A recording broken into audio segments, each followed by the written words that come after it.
News dump. Happy Halloween. Happy Halloween, Gil. Speaking of candy, Mac, you know what I think about way too often? What's that?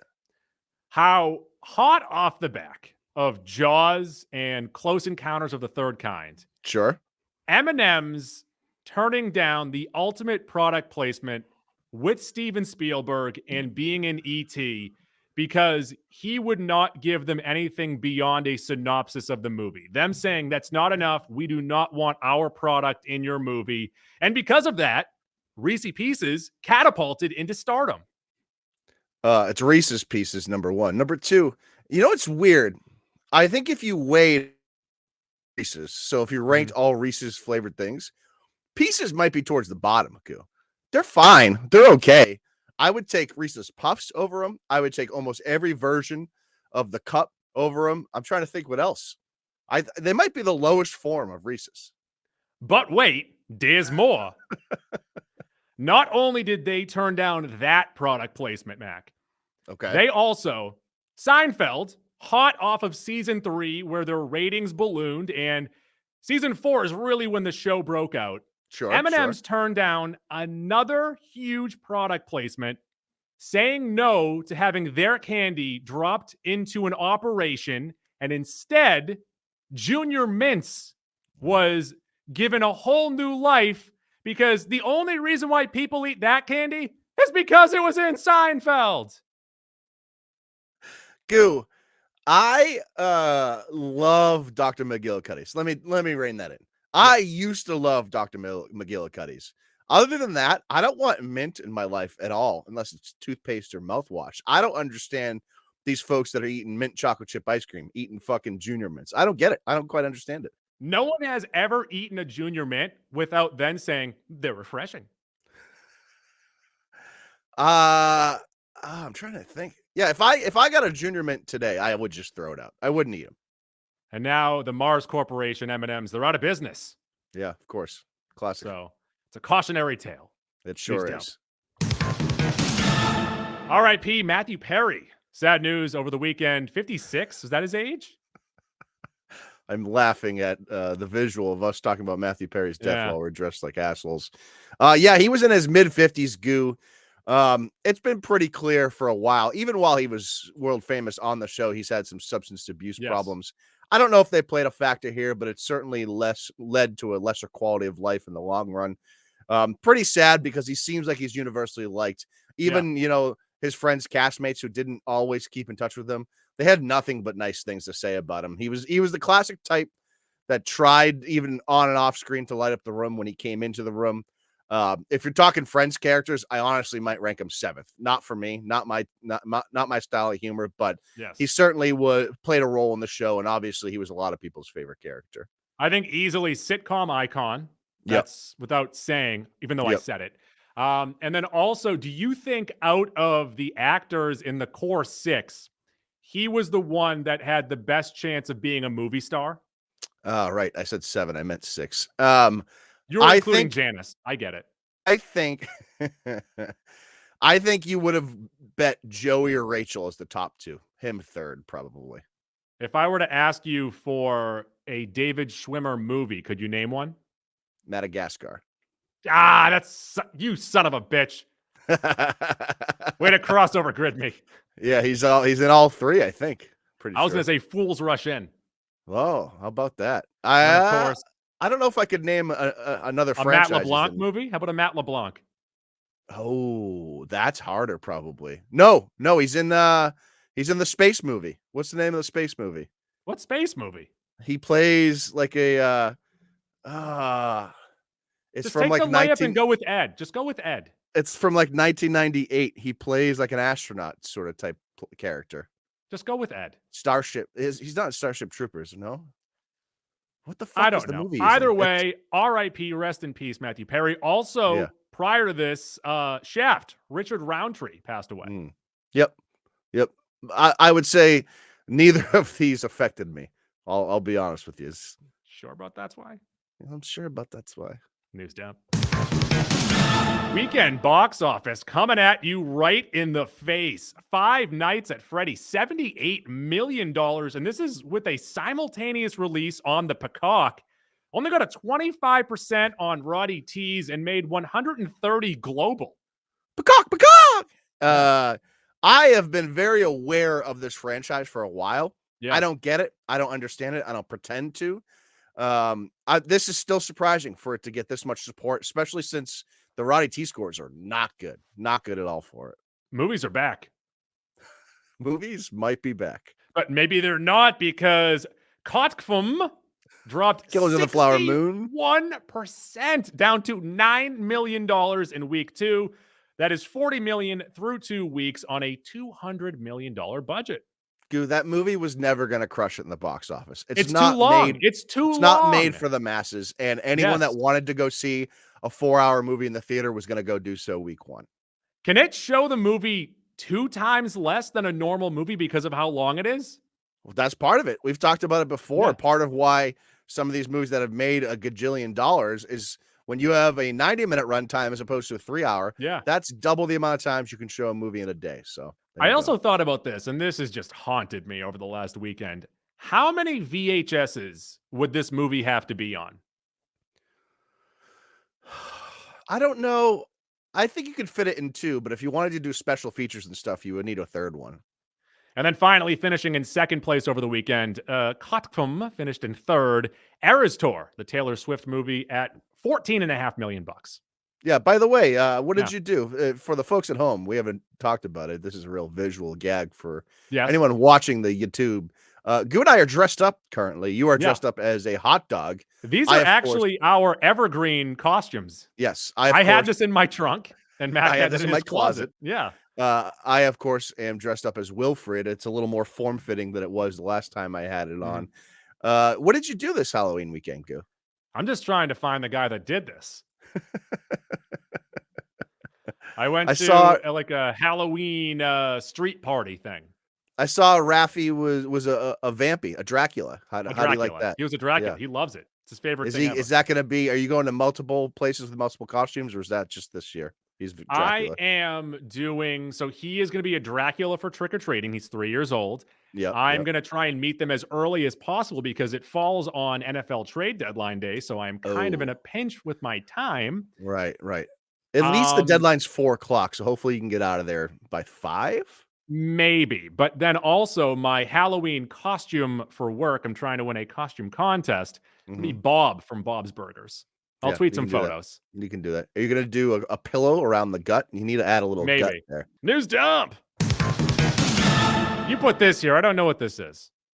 This is, I never even thought, I don't know why. So Darren Aronofsky, ex-husband of Jennifer Lawrence, they met and got married after shooting the movie Mother, which is one of the worst movies I've ever seen. It's a sexy movie. I get it. Yeah. Some nip, that's for sure. He has shot a movie specifically for the Vegas Sphere. Now, if you don't know what the Sphere is in Vegas, it is a venue, predominantly concert venue, that is sphere shaped, and it's fucking television screens everywhere, inside, outside. And I don't know what the highest K is. It can resolute, it can show. But Darren Aronofsky shot an 18K movie specifically for this Sphere. And this is intriguing for one main reason. It's impossible to replicate at home, number one. But the Sphere has like 180 degrees of view. It's like the Technodrome. It would be really interesting to watch a movie like that, not just have your little straight ahead point of view, but actually get some of the periph. That would be quite the experience. I don't know if I would prefer it, and I don't know if this is going to become a thing, but I'm intrigued by this. News dump. John Carpenter, while speaking to Insider, said that he is not the master of horror, and all he wants to do is play video games, watch basketball, and eat popsicles. Want some popsicles? John Carpenter's the homie. That's what we figured out. This man worked his ass off for years, and he doesn't want to deal with it anymore. He wants to just hang out and bro out, and I respect the fuck out of that. I think he's a huge fan of the WNBA, right? He's a big WNBA guy. John Carpenter? I think he is. Because it's so spooky? Yeah, sure. Fundamentals. He loves fundamentals. Oh, that's what John Carpenter's all about. News dump. Daredevil's got some direction. We now know who the showrunner is, who is replacing the non-showrunner. They didn't have a showrunner to start it out. It was just an idea, apparently. And that is from Jack Ryan and the Punisher, Dario Scardapine for Daredevil Reborn. And now we also know who the directors will be for the episodes that were not finished. From Loki, Justin Benson and Aaron Moorhead. I don't know the name Dario Scardapane, which is both good and bad. I sort of like when they keep it more low key. Obviously he's known for Jack Ryan and Punisher, so he's not that low key, but I don't know. So that's good. And that means he hasn't done anything terrible for him to stand out for me. So I guess that's a plus. Listen, I am not the biggest Daredevil guy in general. I'm not the biggest Daredevil Netflix guy. So I'm creaking the door open. I'm almost out of the door on this. And when this comes out, where are we going to be at? There's a lot of hurdles we got to get over just to get to this series that already has a number of hurdles itself. So this might not be great, Goo. I like that they have a showrunner that already has his hand in some gritty television superhero with Punisher. So I'm in with that. And then also Loki tying it in with the rest of the MCU. Also, you look so fucking stupid right now. I'll tell you what, I am warm. I am quite warm in this. News dump. Uh-oh, it looks like, and this is completely a rumor. We don't know how true this is because I don't think this movie's even going to be made. And the rumor is that Marvel is looking for a new director for Thor 5. So I've seen this multiple places now. I saw this a couple weeks ago, but I refused to tweet it or send it to you because I want Taika to still have the reins there. But the rumor is that Taika's out and they're currently searching for a new director. And that's fine. Listen, if they didn't like Love and Thunder, obviously you go in another direction. I don't know. We'd have to look it up. I don't know if the 5th movie in a series has ever been good. So maybe they should just kill the Thor series and have them show up in other stuff. Disney has already said, we don't really want to do trilogies anymore. Why would they do a 5th movie for, and I love the Thor movies for the most part. I mean, I love Ragnarok. I really liked Love and Thunder. I liked it more than most. I like the first Thor movie. It's some good, cheesy fun. But those have never been blockbuster, gangbuster, big box office movies compared to the other ones. I don't know. I don't know if these are true things that Chris Hemsworth has said, but now all of a sudden he's talking about how he need to come back. It would need to be a total change for the character. No, he's always said that. So he said that even after Dark World, he said that he needed to see something different. And then he started praising Taika and loved what Taika did for the character. And now all of a sudden he's done a 180 on Taika. So he can't be trusted. He can't be trusted. So first off, you can't be trusted. Number two, he even said, why would you trust anyone with this mustache? I have a mustache too. I usually trust other mustachioed businessmen. If it makes us similar, it makes us great. But even while they were doing the promotion for Thor 4, Thor, if you will, I just laughed at my own joke way too hard. But Hemsworth was even saying I would come back again, but it needs to be something interesting and different. He was saying it at the time. So he's always said that. He can't be trusted. I think James Gunn. Can't trust him. I trust James Gunn with my life. So a couple names that were floated on Screen Rant. You want to hear these? Sure. Okay, so they floated Justin Benson and Aaron Moorhead. Of course, they have done Loki, the latter half of season 2, and they're working on the Daredevil show. Sure. I don't know if I'd want that. I want a bigger name, I think. I agree. Patty Jenkins, who has had her hand in the mythical superhero arts. Get her out. Her Star Wars movie's been canceled, and Wonder Woman 1984 was horrible. Get her out of here. Would you want Kenneth Branagh back? I think Kenneth Branagh. Now, let's remove my Zack Snyder and Rian Johnson bias for a second. I think Kenneth Branagh might be one of the most overrated directors ever. Okay. He's got a couple hits, but he's got some really bad movies too. I do not care for Kenneth Branagh. Did Kenneth Branagh do the first Thor movie? Yes. Yeah, I don't care for him. One that I would be very interested by, and that is Guillermo del Toro. So if you kept it in space Yeah. and got a little creepy with it, I could get on board with Del Toro. But you would know of he would want course, full free reign to do whatever he wants. he did the Hellboy movies. He was associated with Blade 2, I believe, as well. So You could, he could absolutely make a Thor movie work. one that I think is a little too on the nose is Robert Eggers. Yeah, I'd be okay with it, but I mean, I'd be okay with it, but he just did the Viking movie. yeah, the It's North. like, oh, we like that. Can we have that? Right. And then finally, the Russo brothers. They're gonna have to get their hands on something eventually, right? And I wonder what that'll actually be, because they've done a wonderful job for the most part. I think the first one they did, was it Ultron or Civil War? Their first one, I believe, was Civil War.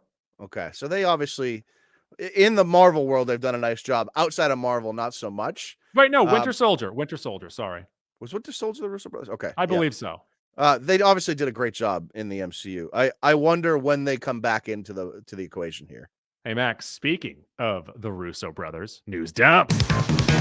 Did you see this? Did you hear about this? Russo has taken a jab at Martin Scorsese.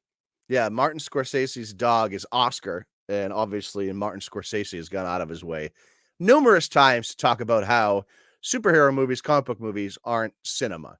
And so I think it was Anthony Russo. I believe it was made Anthony a nice Russo, little video, yes. maybe a little TikTok, and joked around that his dog's name is Box Office. So little jab there at Marty. Coming this same weekend, that Kofkum, not a flop, but kind of fell apart at the box office. I mean, I think we're fairly in the middle of these two sides here. Yeah.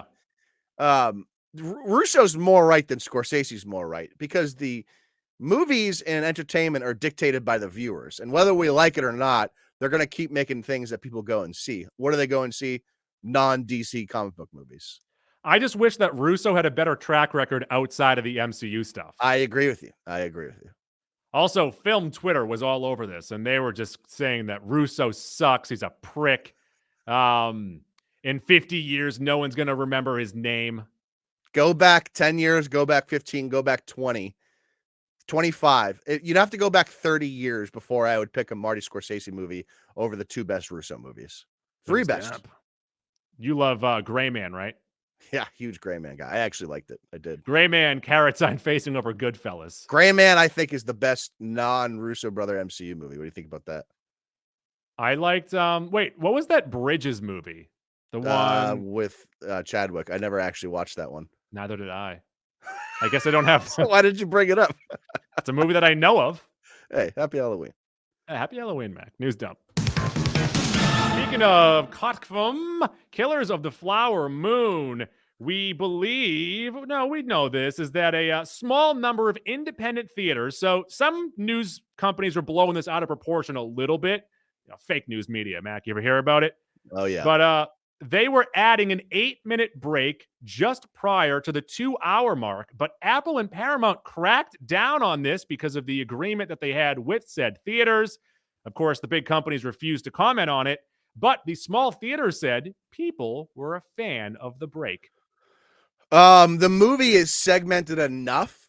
It doesn't outright tell you, as we talked about while we reviewed it. One of the major issues was that it didn't really tell you when it jumped to a new spot. But if you had known the movie and could stop it at a spot, you could do it several times in the middle of this movie. So there was some clear spots where you could actually put in an intermission.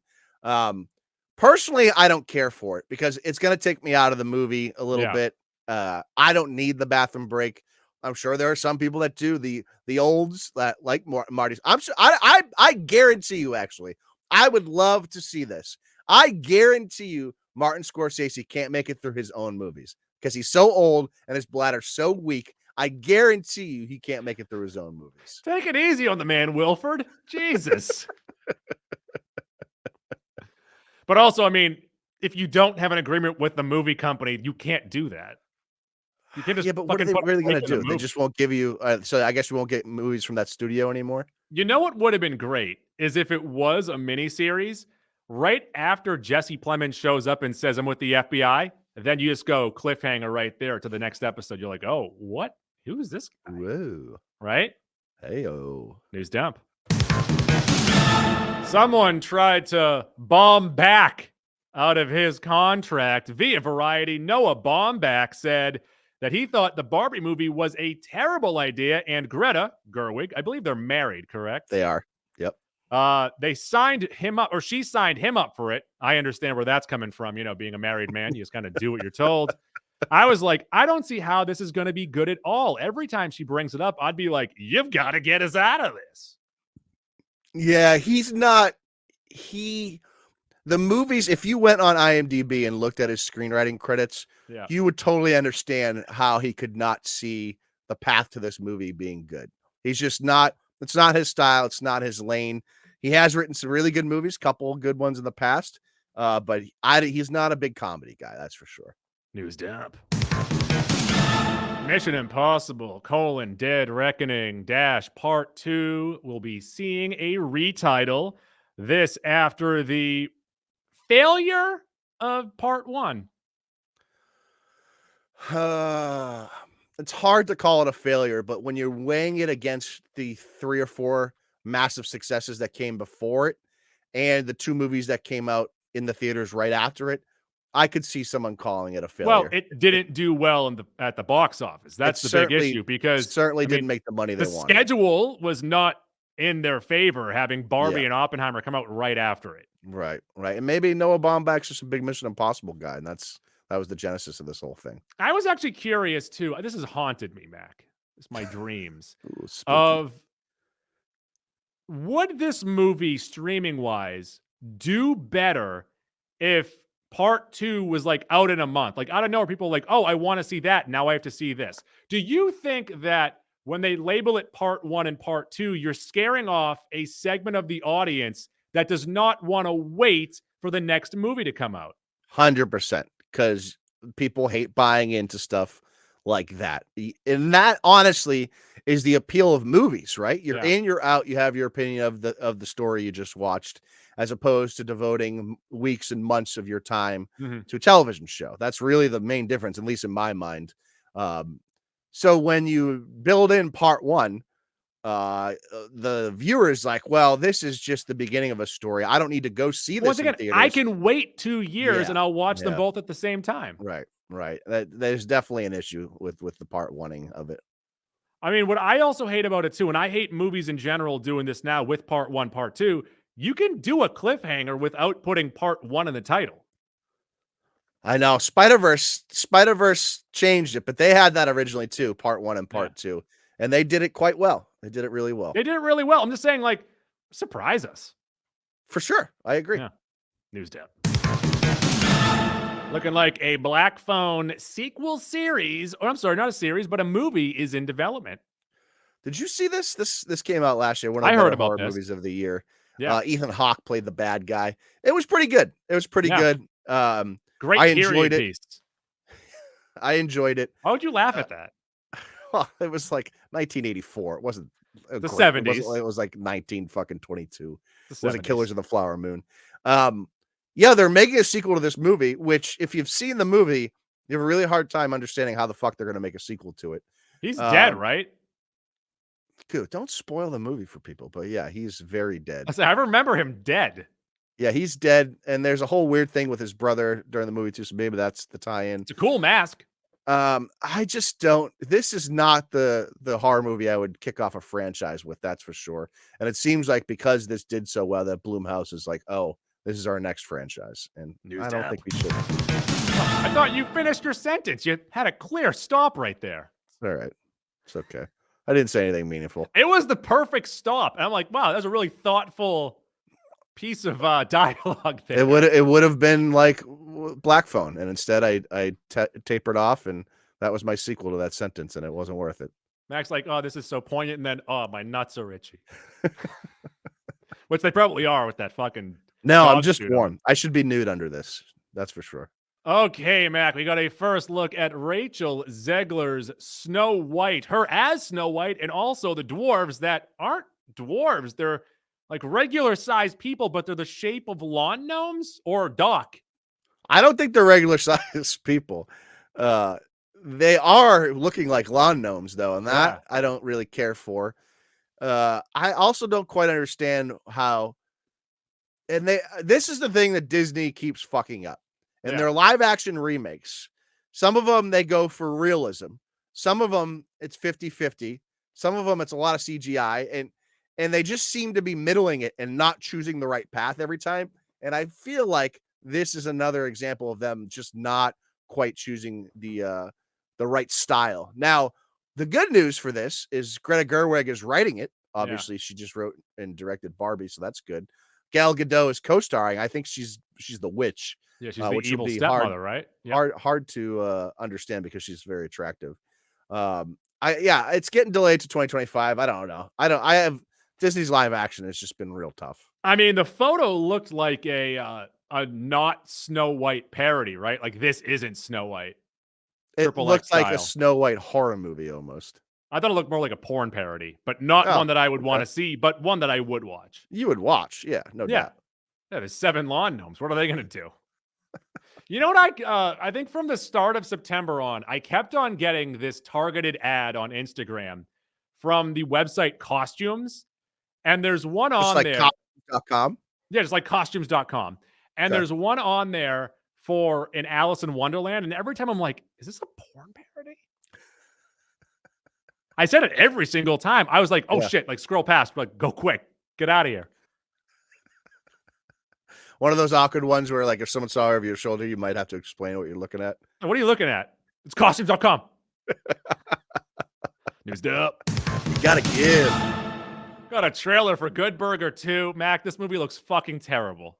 This movie, also I threw a trailer in here. I should have told you. There's another one we can talk about right above this. Good Burger 2 looks really, really, really bad, Goo. Yeah. This doesn't even look. I couldn't make it through the whole trailer. That's how bad this movie looks, Goo. We got one Keenan. Why? That's a good one. Not good. And they even got Jillian Bell and Lil Rel Howery, who were like pretty well known at this point. But this is coming straight to Paramount Plus on November 22nd. And I'm just not going to watch it. And speaking of coming, Carmen Electra also in the movie. I didn't even make it to that part of the trailer. She has Ed's baby. Well, how'd she look? Still looking dynamite? Yeah. She. If you had to make a list, we'll say top 12 hottest humans of all time, she's probably on it. He was down. What's your trailer? Thanksgiving, Goo. We talked about this a couple months ago. They released the trailer to Thanksgiving, the newest Eli Roth horror movie a couple days ago. This is out November 17th. Looks decent. I'm not going to lie. Looks decent. This is like the first ever Thanksgiving horror movie. So I think there's going to be a lot of people excited for that. Well, Thanksgiving. Yeah, true. I might give this a go. I might give this one a whirl, Goo. News down.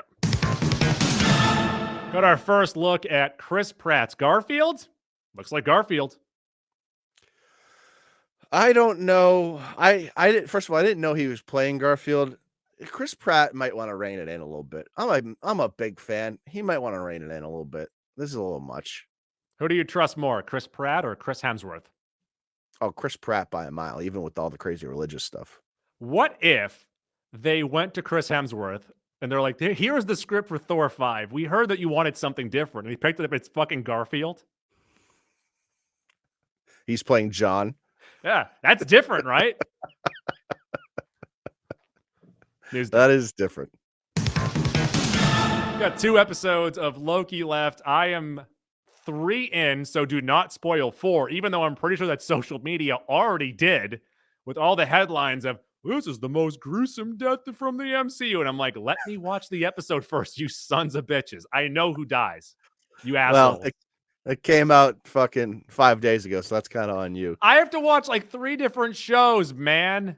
Well, that's why they do the Thursday night release, sneak it in. Yeah. Goo, so let me set this up for what the writer says. Writer Eric Martin said that the next 2 episodes are the best episodes of the series. And he tells us, Goo, buckle up for what's coming on these final 2 Loki episodes. I don't know. He quotes Caitlyn Jenner, buckle up, buckaroo. I don't know what they're gonna give us for him to react like that and to set it up like that. I'm listen, I've really enjoyed the season so far, and I'm sure I'm gonna enjoy the next 2 episodes, but I don't know how it's gonna top what it did in season 1, number 1. Number 2, seems pretty obvious we're gonna jump into the timelines of some of the characters we know at the TVA and experience them on their timelines. So I don't know. They better fucking surprise me if you're talking like that. News down. This is the week, the most wonderful week. They call it Bella Noche, and it is the finale of Gen V. Mac, Are you caught up? I am almost caught up. I am 1 episode back. Jesus Christ, Goo. Who are you? I have to. It's fucking Halloween week. There's too much shit on right now. Episode 7 spoiler, but I guess I won't. So don't do it. Don't read the second bullet point. Lucky on there, for you, I don't know how to read. One of the big things we got in this past week, and it's actually the opposite of what I had wanted and what I've been talking about the whole time, is the end of this season is going to set up season 4 of The Boys. So it's going to tie in directly to season 4 of The Boys, which I wanted them to keep them a little bit separate. And we got a little more than that, actually. Season 4 of The Boys is going to set up season 2 of Gen V. So these are really one and the same, all the same story, just different branches. Co-showrunner Michelle Fazikis told Variety, it's a cliffhanger on a lot of levels, talking about this finale. It's a cliffhanger for our 2nd season. It's a cliffhanger to The Boys' 4th season. This season is not going to end how you expect. So that's intriguing. Yeah. To me, this show's been great, been dynamite. I have really liked every episode. I've loved most of them. We're starting to get into some more Vought stuff. Victoria Newman's now around. There's a really cool tie-in there, but I won't spoil that for you. And this is this our next episode? How are we going to do this, Goo, if you're not going to watch? I think we're going to do a what have you been watching lately at the end of this week? Because this comes out on Friday, right? I believe it's Thursday night at midnight. Yeah, it could be Friday morning. That's too late for me. I'm asleep at 9:15 every night, and I'm not going to have time to watch it on Friday morning. Oh, come on. Take work off. We'll just do it for Goose Day. It's not that bad, right? No, I don't care. I think it is good enough to warrant rapid release, but yeah. Not to change your life about. News down. I will say that I did catch this past week's SNL with Nate Bargatze. Is that his name? Nate Bargatze's awesome. So do you not really know Nate Bargatze? I didn't know who he was. And then I listened. I watched a bunch of his podcast clips. I watched some of his jokes. Pretty good. I like him. I think he's the funniest clean comedian going on the planet. Now, clean, he just doesn't really swear, but he still talks about that sort of stuff. Yeah. He has a special named The Tennessee Kid that came out. Yeah. 4 years ago, maybe 5. One of the best specials of the last decade. He's got a couple more recent ones, but go watch that one. He's legitimately probably one of the 2 or 3 best stand-ups going right now. Did you watch it? No, I haven't seen it yet. There's a good sketch with how America changes I caught some of that on a TikTok. Okay. Yeah, that was he plays George Washington. That was a good one. Yeah. It was also funny because we watched that, and then my wife's like, "Oh, I wanted to watch some clips of this drummer that was on Hot Ones last week." And I'm like, "Oh, let me see who was on Hot Ones last week." And it was Flea. I'm like, "What? The drummer?" I don't. Why is she a Flea fan? Out of nowhere, she's like, "Oh, he was good on Hot Ones." I'm like, "Okay, but he doesn't play the drums. You know this. He's famously a bass player." Oh, true. Right. That didn't even dawn on me. Yeah. Yeah. Well, what do you think he was? Oh, he was just the crazy boy on the Wild Thornberries. That's how Mac knows him. Yeah, I you should dive into Nate Bargatze for sure. Okay, for sure. Okay. That'll do it for this news dump. Check us out at the end of the week for We'll Figure It Out. Now it's time for girls jumping on trampolines.